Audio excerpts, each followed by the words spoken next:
یسایہ باب 47۔ اے کنواری دختر بابل اترا اور خاک پر بیٹھ، اے کسدیوں کی دختر تو بے تخت زمین پر بیٹھ، کیونکہ اب تو نرم اندام اور نازنین نہ کہلائے گی۔ چکی لے اور آٹا پیس، اپنا نقاب اتار اور دامن سمیٹ لے، ٹانگیں ننگی کر کے ندیوں کو عبور کر۔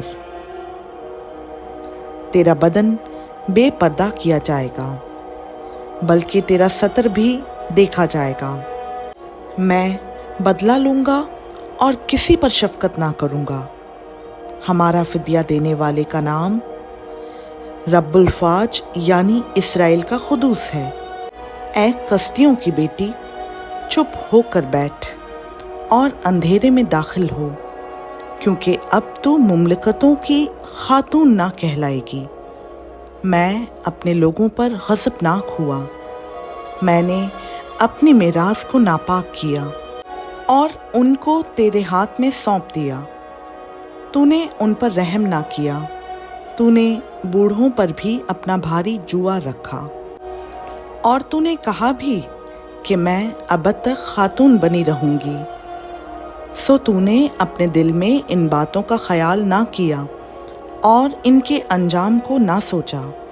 پس اب یہ بات سن، اے تو جو عشرت میں غرق ہے، جو بے پرواہ رہتی ہے، جو اپنے دل میں کہتی ہے کہ میں ہوں اور میرے سوا کوئی نہیں، میں بیوہ کی طرح نہ بیٹھوں گی اور نہ بے اولاد ہونے کی حالت سے واقف ہوں گی۔ سو ناگہان ایک ہی دن میں یہ دو مصیبتیں تجھ پر آ پڑیں گی، یعنی تو بے اولاد اور بیوہ ہو جائے گی۔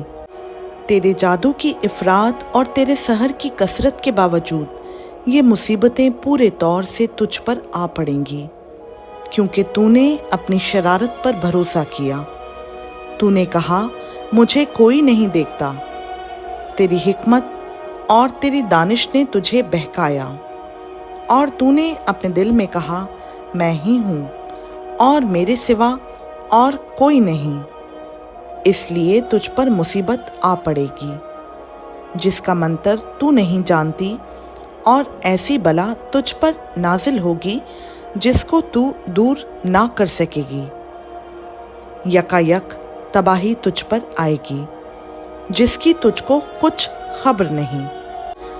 اب اپنا جادو اور اپنا سارا سحر جس کی تو نے بچپن ہی سے مشق کر رکھی ہے استعمال کر، شاید تو ان سے نفع پائے، شاید تو غالب آئے۔ تو اپنی مشورتوں کی کثرت سے تھک گئی۔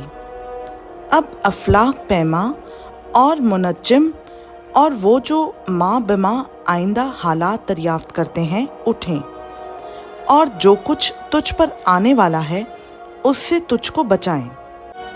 دیکھ وہ بھوسے کی مانند ہوں گے، آگ ان کو جلائے گی، وہ اپنے آپ کو شعلہ کی شدت سے بچا نہ سکیں گے۔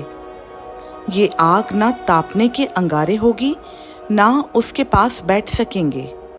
جن کے لیے تو نے محنت کی تیرے لیے ایسے ہی ہوں گے، جن کے ساتھ تو نے اپنی جوانی ہی سے تجارت کی، ان میں سے ہر ایک اپنی راہ لے گا، تجھ کو بچانے والا کوئی نہ رہے گا۔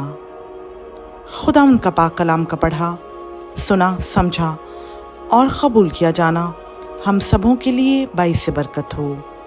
آمین۔